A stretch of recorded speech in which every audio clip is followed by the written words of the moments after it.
The Dark Locket, Secrets of the Sanatorium. Written by Witt. Narrated by Garan Patrick. Chapter 1. The Disappearance. I tapped my finger against the rim of my fourth glass of wine, my gaze fixated on the clock, as if staring would change the outcome. The second hand crawled, mocking me with its slow, deliberate tick. 8 o'clock. Impossible. Emily would never be 3 hours late. Of the two of us, I was the one constantly running behind. Emily was punctual, always waiting with that knowing smile and a spark of mischief in her eye. "Harold," she'd tease, her voice laced with laughter, "do you make your patients wait this long too?" That was Emily, her blonde hair meticulously braided, her gray eyes distant until they found me.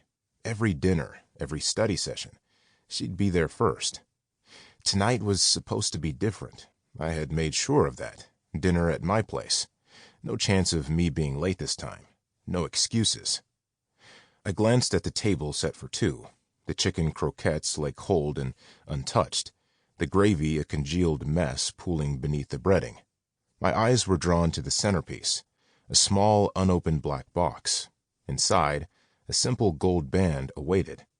Small, unassuming, yet perfect for her.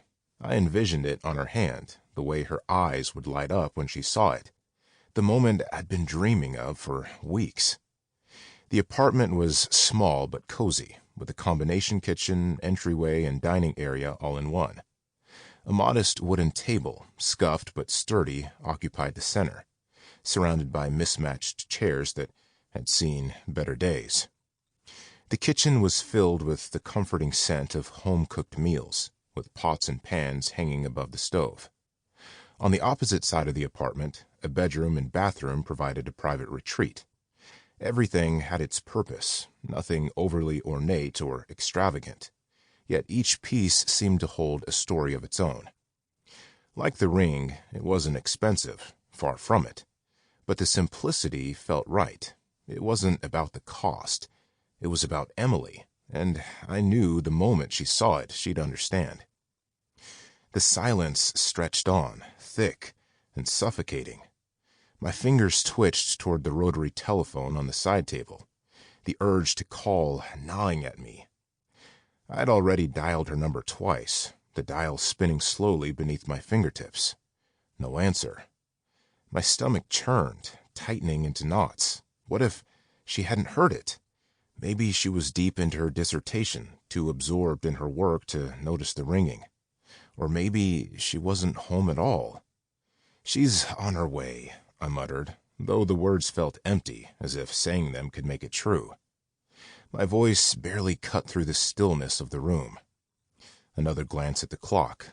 3 minutes had passed, but it felt like a lifetime.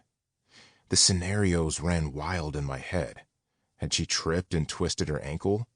Maybe she was lying in the streets, helpless, trying to drag herself to safety. Or worse, hit by a car, broken and bleeding, calling out for me with her last breath. The image burned in my mind. Emily crumpled on the asphalt, her blonde hair matted with blood, a stranger kneeling beside her, holding her hand as she whispered my name. A cold sweat broke out across my forehead, trickling down to my temples. I wiped it away with a shaky hand, but more beads of sweat quickly followed. My heart pounded, the thud echoed in my ears, and my throat was dry despite the wine. I downed the rest of it in one gulp, the glass clattering against the table. The sharp burn in my throat barely registered, just a brief flash of warmth, gone as quickly as it came. I couldn't sit here spiraling any longer. My chest tightened with each passing second, my breathing ragged. The coat slipped from my hand as I fumbled for it, barely shoving my arms into the sleeves. My vision swam, my head light, and I stumbled toward the door, legs unsteady beneath me. My hand shook as I grabbed the knob, and I forced a deep breath, trying to pull myself together. But the panic gnawed at the edges of my thoughts, and the urge to move overwhelmed everything else. Even though it was late, the Sample complete. Ready to continue?